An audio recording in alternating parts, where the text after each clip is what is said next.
Hello and welcome back to Supposedly Fun. My name is Greg and I am here today to do my Pulitzer Prize deep dive on the book Less by Andrew Sean Greer. This is the book that won the Pulitzer Prize for fiction in 2018. It was published in 2017. As I embark on this discussion, I am also going to ask what type of book deserves to win major literary prizes. I think Less is a really good book to center that discussion around. We are going to have a lot of things to talk about with this book. If you're new here, let me just explain for a moment. I decided a while ago that I'm going to try to read all of the books that won the Pulitzer Prize for fiction. I have been slowly working my way through. I will have links to all of the other videos that I have done so far in the description box down below.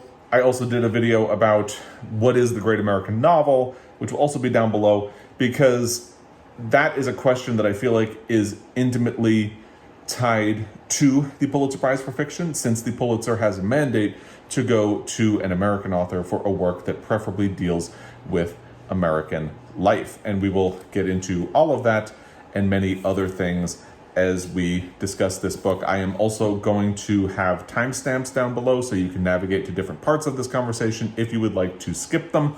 The first thing I want to do is set the scene for what was going on in 2017. It's a little weird to set a scene for something that happened only like 5 years ago, but so much has happened in the last 5 years that it was almost like a refresher for me, like, oh yeah, that's when that happened.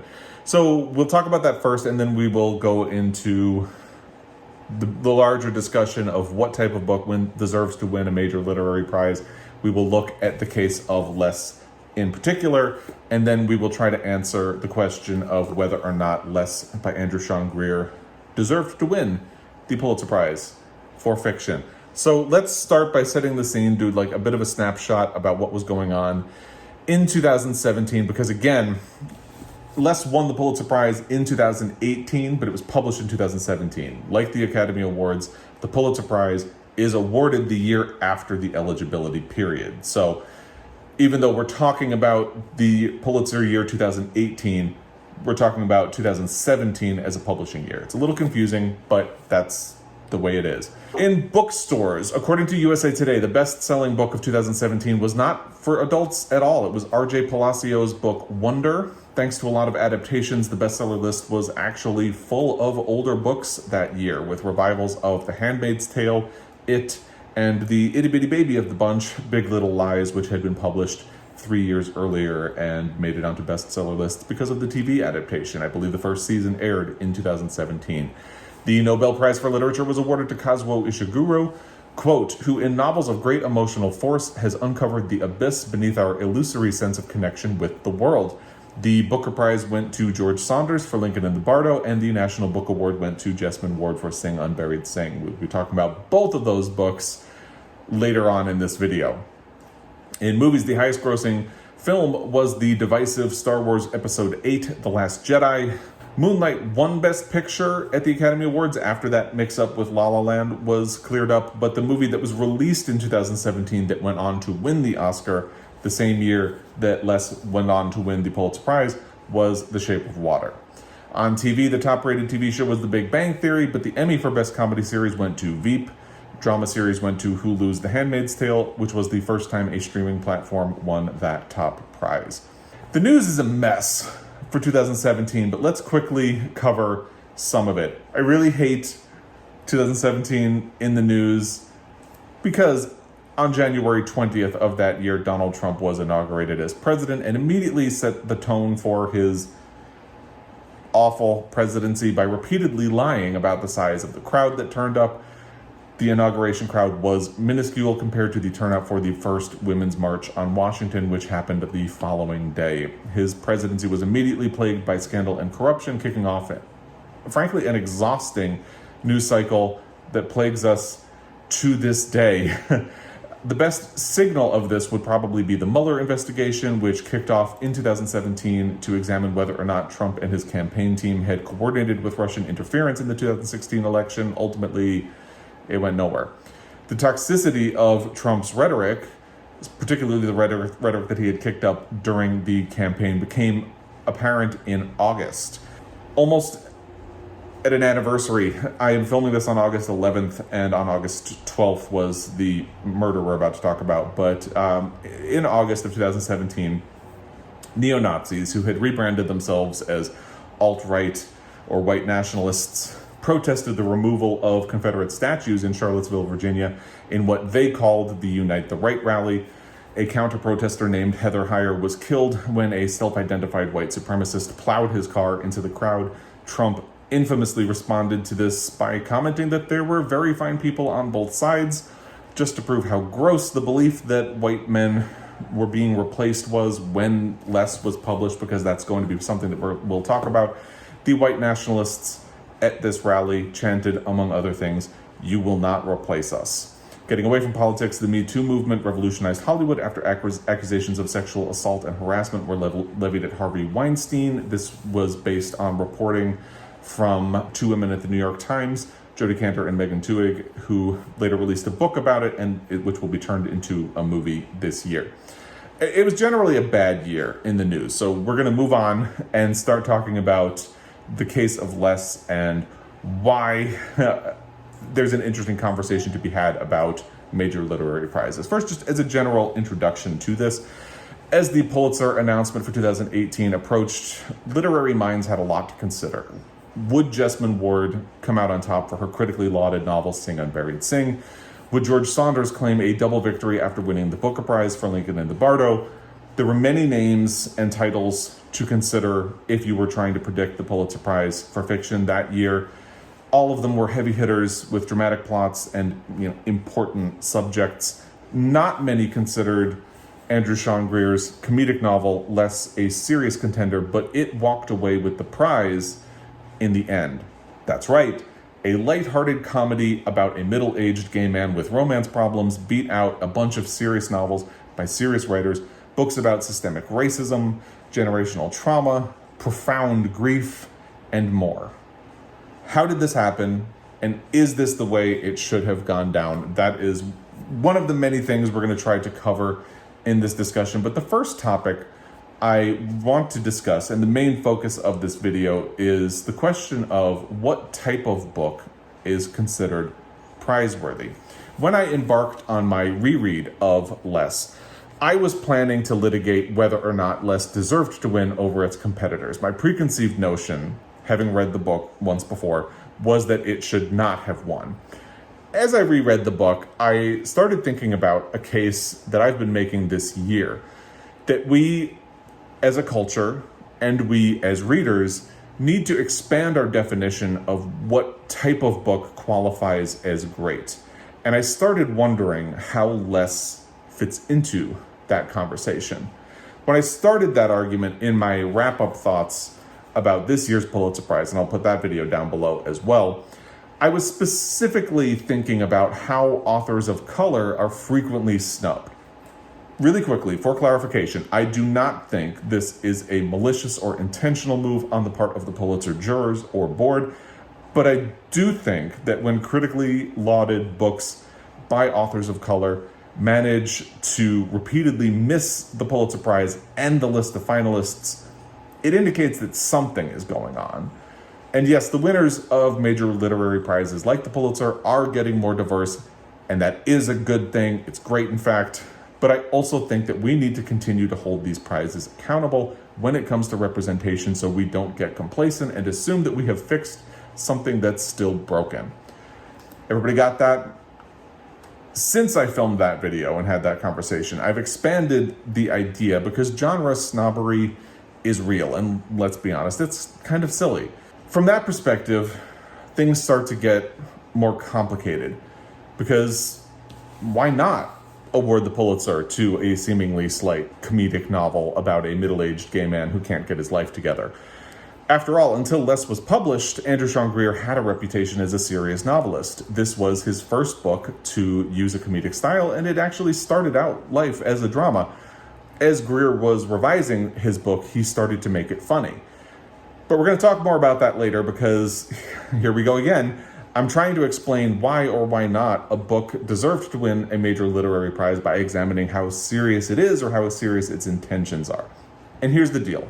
Less is a perfectly fine book. It really is.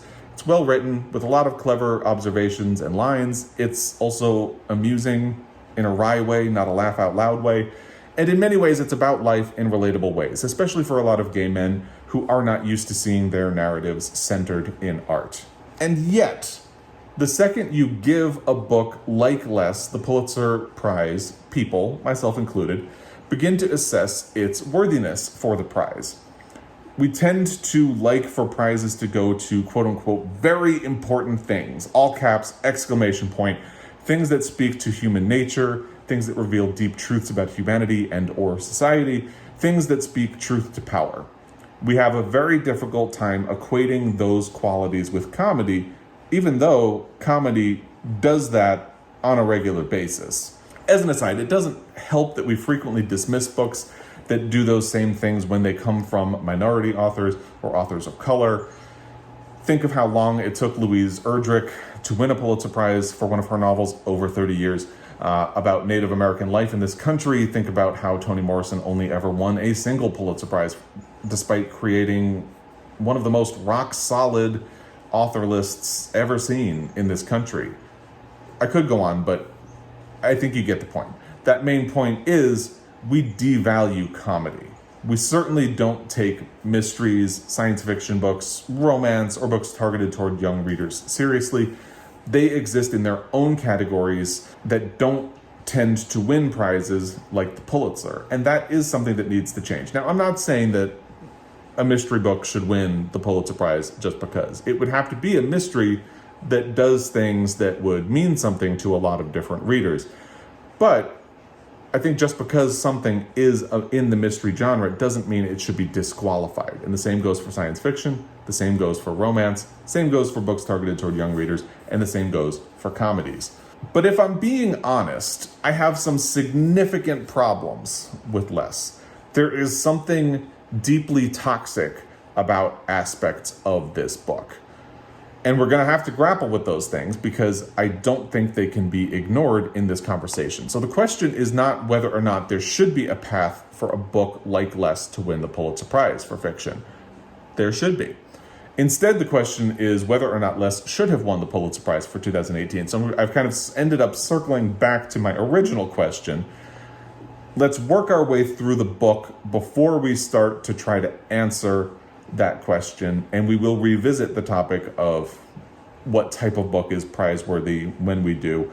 I just think it's important to lay this foundation before we start talking about the book itself. So what is Less about? Well, it's about Arthur Less, who is a 49-year-old gay man who is a sort of mid-list author. That is one of the things that intrigued Andrew Sean Greer. Arthur Less is a mid-list author in his middle age, and that is part of the story. Arthur has coasted through life on a combination of luck, charm, and thoroughly oblivious privilege. He is vain, self-absorbed, and entitled. He is also incredibly vulnerable. You cannot say that he's a well-intentioned person, but he does not intend to cause harm, for whatever that's worth. He has also invested a shocking amount of personality in a statement blue suit with fuchsia lining. You can see it right here on the cover. He believes this to be his signature look. Too long didn't read. He's your basic nightmare of a human being. Less is a picaresque novel with an episodic structure, employing mild satire to relate the adventures of Arthur Less as he travels the globe, literally trying to outrun his problems, which, of course, he can't do, especially since one of the problems that he's trying to outrun is his impending 50th birthday, which will arrive no matter what he does. Here are Arthur Less's thoughts on getting older. Quote, Arthur Less is the first homosexual ever to grow old. That is, at least, how he feels at times like these. He has never seen another gay man age past 50, none except Robert. He met them all at 40 or so, but never saw them make it much beyond. They died of AIDS, that generation. Less's generation often feels like the first to explore the land beyond 50. How are they meant to do it? The best Less can do is distract himself so he won't think about it too much, except it never really leaves his consciousness throughout the length of the novel. even after his birthday has already happened. Les's other problem that he's running away from is that his casual lover of 9 years, Freddie Palou, is marrying someone else. This is a conundrum for Les, who for years has adopted a policy toward love that strives to, quote, live alone and yet not be alone, end quote. He has spent considerable effort on not attaching himself to anyone, but now, well, we, the readers, can infer that feelings have crept up on old Arthur Les. By the way, he would hate being referred to as old Arthur Les, and that's part of why I like doing it. But Les himself will not allow his psyche to parse through why he is so desperate to not attend Freddie's wedding. As with the age problem, Les spends the entirety of the novel running away from this problem while continuing to obsess over it, even after it has already been scheduled to take place. To avoid his problems and to give himself an excuse to be out of the country during Freddie's wedding, Arthur Les accepts a series of invitations to events that are all over the world. There's an interview with an eccentric fantasy writer, and by the way, I would love to know if that character, H.H.H. Mandarn, was inspired by a real person. There's a panel discussion about the Pulitzer Prize winning poet who was Arthur Les's first love, an award ceremony that's being judged by high school students, a teaching engagement, a birthday party in Morocco for a person Les has never even met, a writer's retreat that turns out to be religious, and more. Each chapter is about Les's adventures in a different country, and by the end of the chapter, he will have moved on to the next destination. Here is the chapter Les Mexican. Obviously, that one is set in Mexico, and then the next chapter is Les Italian, and obviously that is when he goes to Italy. You get the point. Along the way, Les and our mysterious narrator reflect on life, love, art, aging, and purpose, sort of. And they don't really come to any conclusions. A commenter on my channel, and I apologize because I don't have the name in front of me and I couldn't find it when I tried to look this morning, says that Les seems to be inspired by Vladimir Nabokov's Panin. I have not read that book, and I was unable to find much comparing the two books online, except for a passing reference that Andrew Sean Greer makes in an interview where he mentions it as an inspiration for a lot of his work.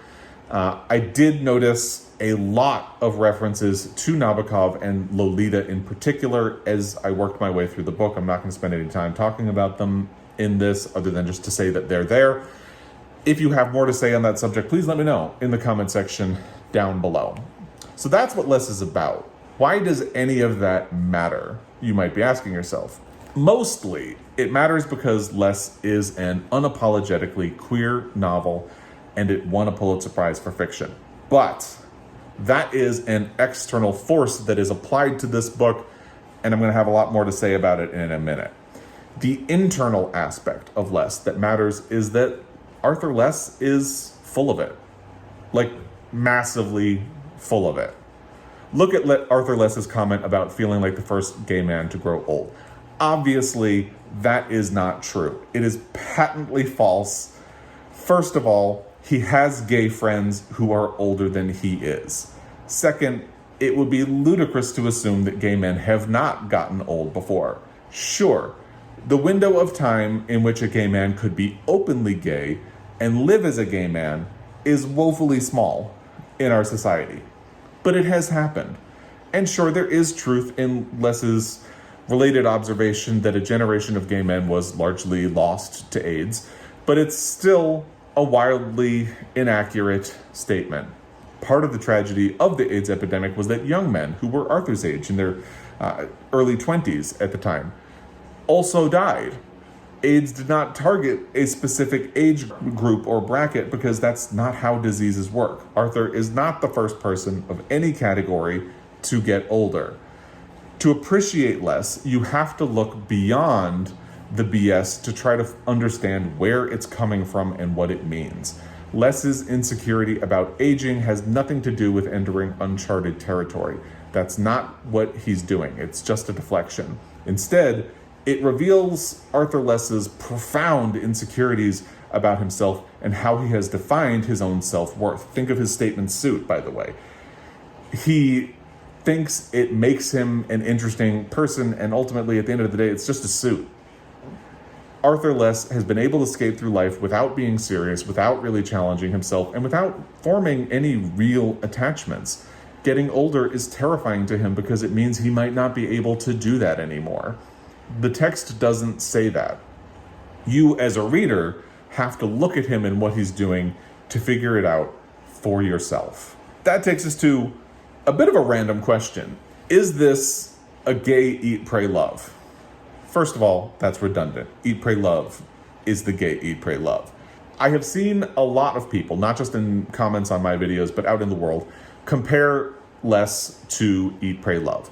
And with all due respect, that is entirely inaccurate. Eat, Pray, Love is about a woman who travels the globe in order to find herself.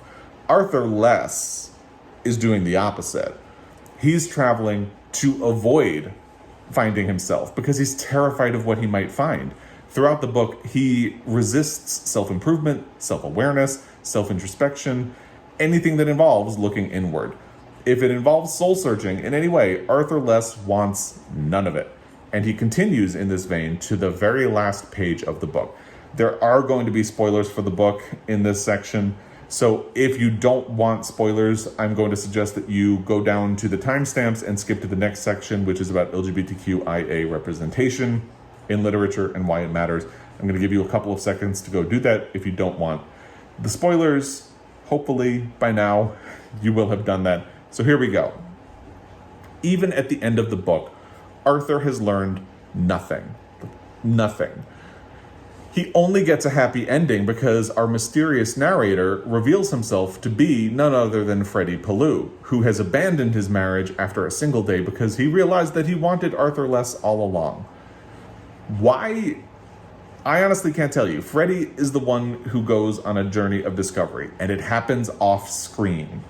Freddie is the one who sees all of Arthur's considerable foibles and loves him anyway. And since he's the one framing the narration, the entire book is imbued with a helpless fondness for Arthur. And yes, even Freddie is surprised that Arthur Less is what he wants. Point being, this is not a journey of self-discovery. It is not intended to be that. Again, even at the end of the book, Arthur Less has not really learned anything. You can call that a commentary, call it what you will. That's not what's happening here. There is a character who admires Less's ability to sort of stumble through life, and how they kind of refer to it as childlike, and how Arthur Less is unique because he has been able to hold on to that. I think it is significant that the person who makes that comment is Carlos Pellew, Freddie Pellew's father, who is obviously not a middle-aged white man, so it's a very different case. And he has not been able to hold on to that same innocence. And the book does not grapple with that problem or that question or that difference in approach to life. It just wants you to see Arthur as a charmingly childish or innocent person, even though he's not really innocent. Again, he refers to Carlos Pellew as his nemesis, and he has been in a 9-year romantic relationship with his nemesis's son. Yeah, the book doesn't want to grapple with any of that, but it's there. So now let's talk about LGBTQIA representation in literature and why it matters. LGBTQIA plus representation in literature matters because there still isn't a whole lot of it. That's changing. It really is. We need more of it. And too often, when a novel about a gay or lesbian character does hit the mainstream, it has to make the protagonist palatable to straight audiences, so it's rare to find honest depictions of the gay community and how complicated we all are and how different we all are.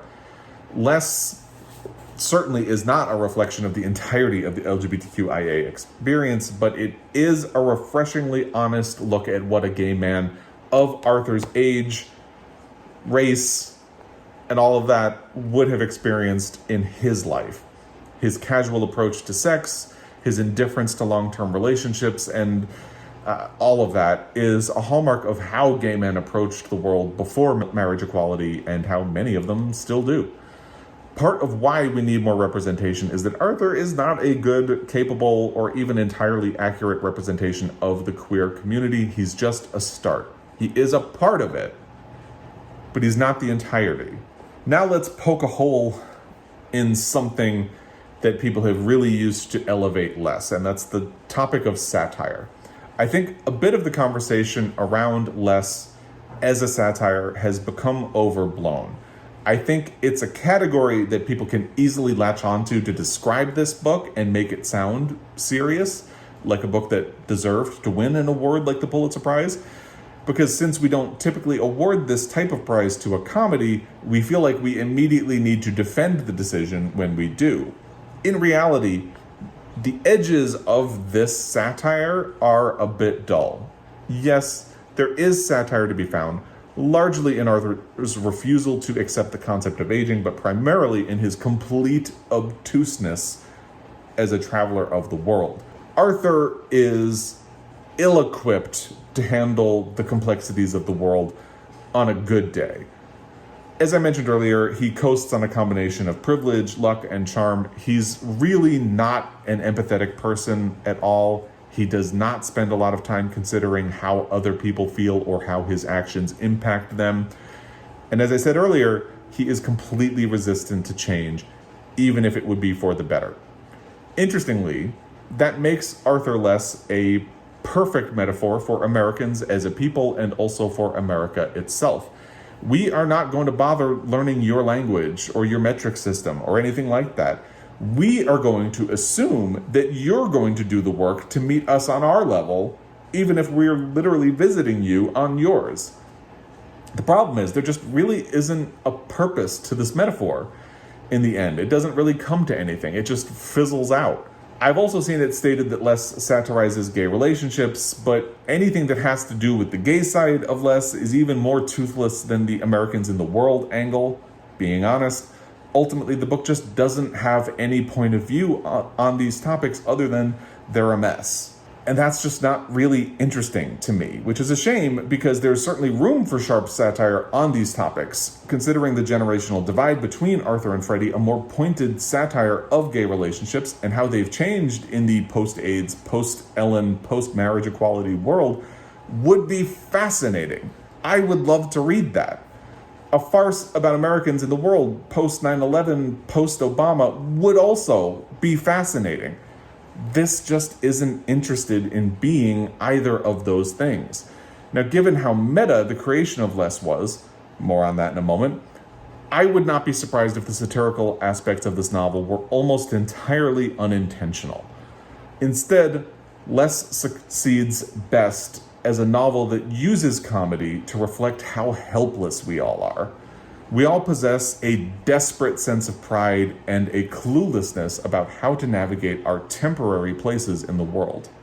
If Arthur Less feels relatable, and it's clear that he does to a lot of people, it's because we're all just helplessly floating along, and although we want to believe that we're trying to do better, let's be honest, most of us are not actually trying at all. It is what it is. Let's get into that topic about Less being meta, and that will lead us into the conversation about the toxic elements of this book. Interestingly, Less started life as a serious novel about a middle-aged gay writer wandering San Francisco and reflecting on his life. The reason that's interesting is that this is exactly the plot of the novel that Arthur Less's publisher passes on in the beginning of Less. Sean Greer wrote the failed version of Less into Less. That's interesting. If you're wondering how Greer went from a serious novel to a comedy, it's because Greer could not feel sorry for Arthur Less until he started making him funnier. Humor made the character more relatable. It turned him into someone the audience could root for. So Greer went in harder on the comedy and the humor as he revised the book and completely changed it. Arthur Less ultimately has the same revelation in this book. Here is a quote where he is thinking about his book. What if it isn't a poignant, wistful novel at all? What if it isn't the story of a sad middle-aged man on a tour of his hometown, remembering the past and fearing the future, a peripateticism of humiliation and regret, the erosion of a single male soul? What if it isn't even sad? His Swift isn't a hero, he's a fool.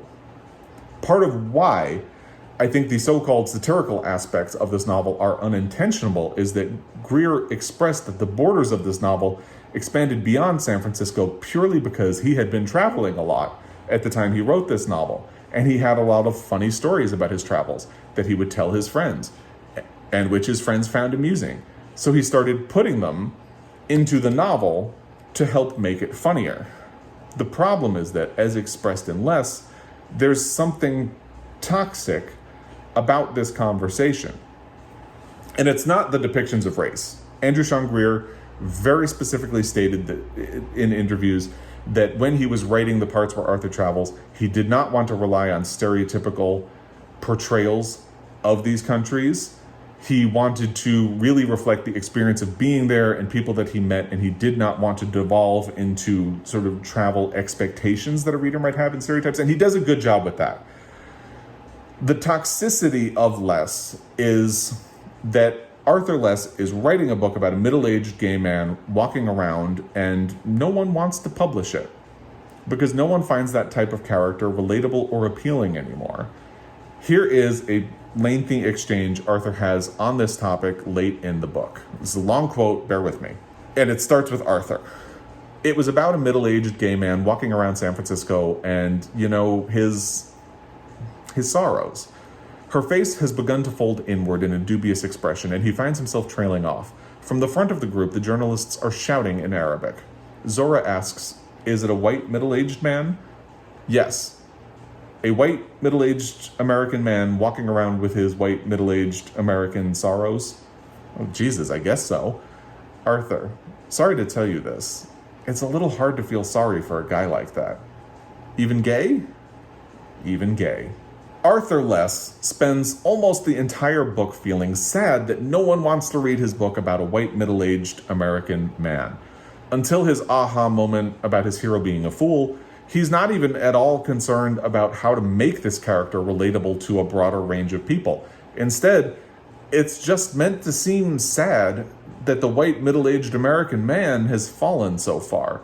There's no reflection at all about just how toxic that idea is. Making things worse, the conversation in the United States around white men being afraid that their status at the top of the food chain was being threatened was already toxic when this novel was published. It was released in July of 2017, a month before the Unite the Right rally that I referenced earlier in this video, where people were chanting, "We will not be replaced."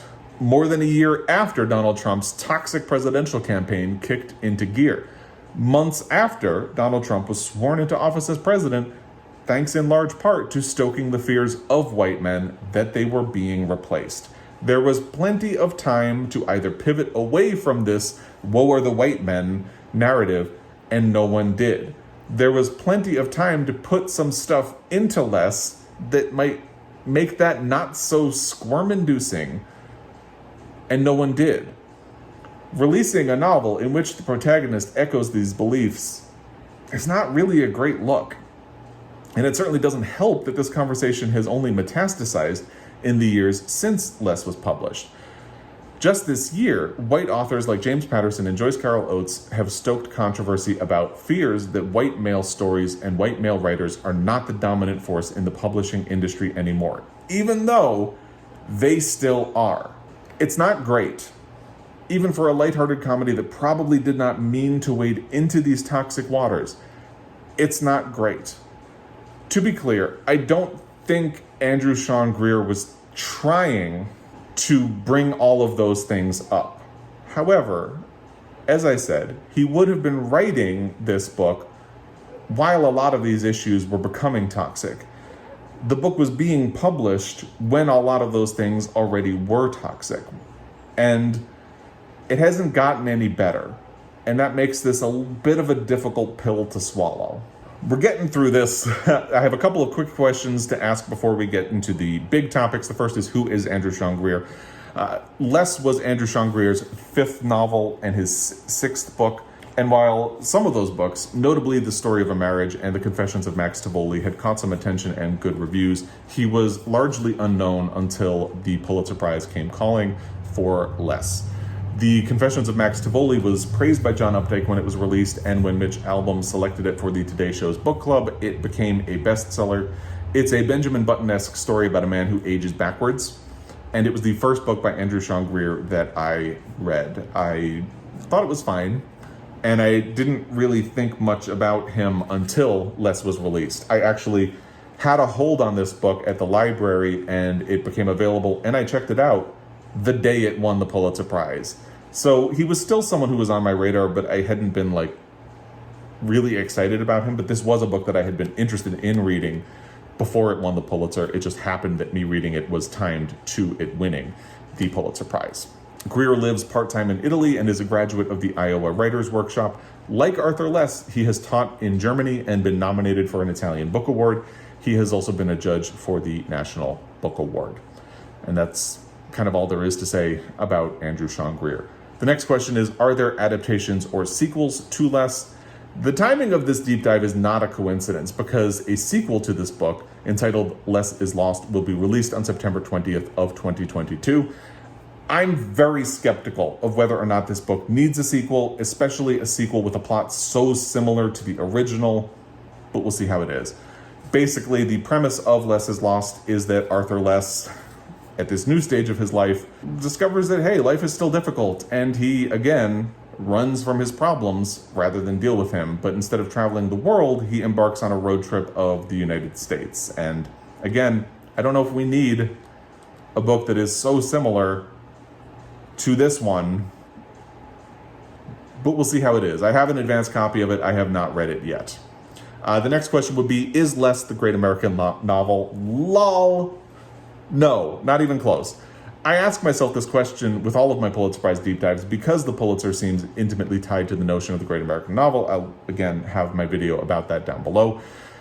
Less is not a factor here. It's only really an American book if you lean into the argument that it's a satire of Americans abroad, and as discussed, I don't think that really holds water. So the next question is, what was Less's competition for the Pulitzer Prize? The other finalists for the Pulitzer were two books that I have not read, Hernan Diaz's In the Distance and Elif Bauman's The Idiot. I've been hearing a lot of great things about Hernan Diaz lately because he recently made the Booker longlist for his newest novel, Trust. I'll put my Booker longlist reaction down below if you'd like more about that book. But In the Distance is mostly unknown to me. I looked it up, and it actually sounds really fascinating and like a better fit for the Pulitzer, which has the mandate to reward an American author for a work that preferably deals with American life again. I've heard a lot more about The Idiot because it has amassed a sort of cult following in the years since it was published, which makes it unsurprising that, like Less, it released a sequel this year. I confess I have not personally felt compelled to read The Idiot, but I respect that a lot of people have enjoyed it a great deal. Interestingly, since it is described as an amusing novel about a young woman fumbling through life as she careens into adulthood, it would appear that this year's jury definitely had a type. To me, the real surprises are the books that were left off the list of finalists, particularly the books that claimed two of the other major literary prizes that year, Jesmyn Ward's Sing Unburied Sing and George Saunders' Lincoln in the Bardo. Ward took the National Book Award, Saunders took the Booker for that year. They were two of the biggest books of 2017, which may be what ultimately hurt them in the end. The Pulitzer does not always like to do the obvious thing. It certainly tends not to like awarding books that have already gotten another prize's fingerprints on them. This year in particular, that tendency is unfortunate because I think Ward and Saunders were far and away the best American novelists of the year, and both of their books would be good fits for the Pulitzer mandate, albeit for very different reasons. That takes us to the ultimate question, our purpose for this video: should Less have won the Pulitzer Prize for fiction? I've made a case that we need to expand our definition of quality literature to give comedies, science fiction, romance, etc., a fair shot and inclusion. And I will continue to champion that because I believe in it. but Less is not that book. Ultimately, I stand by my original stance on this novel. Less is a perfectly fine book that had no business winning the Pulitzer Prize for fiction. I actually enjoyed rereading it more than I thought I would. It turns out I liked this book more the first time around as well. I just have some issues with it, and those issues with it stand in the way of me thinking that it should have won a Pulitzer Prize for fiction. It's a perfectly fine book. Again, I don't believe that a lot of the toxicity of this book is intentional. It just kind of stumbles into it. But being realistic, this would not have even been one of my finalists for this Pulitzer year. Instead, I would have made Jesmyn Ward and George Saunders finalists, and based on what I've heard of Hernan Diaz and my quick peek into the book, I think I would throw it in there as well. For me, the winner, or what should have been the winner, is instantly clear: Jesmyn Ward's Sing Unburied Sing. I truly believe that it is only a matter of time before Jesmyn Ward wins a Pulitzer Prize for fiction, and the fact that she was snubbed for such a worthy novel really only makes it even more inevitable that it will happen at some point. Here's how the New York Times summed up Jesmyn Ward's novel when they named it one of the 10 best books of the year. Quote, "Their story feels mythic, both encompassing the ghosts of the past and touching on all the racial and social dynamics of the South as they course through this one fractured family.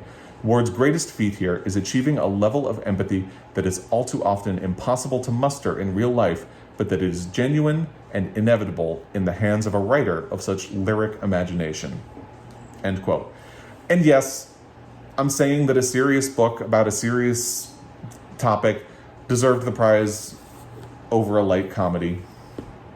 If you disagree, I would love for you to tell me why, respectfully, in the comment section down below. For me, there's really just no contest. Jesmyn Ward deserved it, and I hope someday she gets it. That is my deep dive for Less by Andrew Sean Greer. I would love to hear your thoughts on this book, anything I've talked about, what you would have made a case for in 2018 if it would have been different from any of the books that I've mentioned. Let me know all of that in the comment section down below. As always, I really appreciate your time. I appreciate you following along with my channel. If you do, if you're new, hi, I hope you enjoyed this enough to follow along. I'll have more Pulitzer Prize deep dives coming. Hopefully you will find them interesting as well. But mainly, I just appreciate any of the time you have taken to watch this video, any other videos, to comment, any of that. And I will be back. Until next time, happy reading.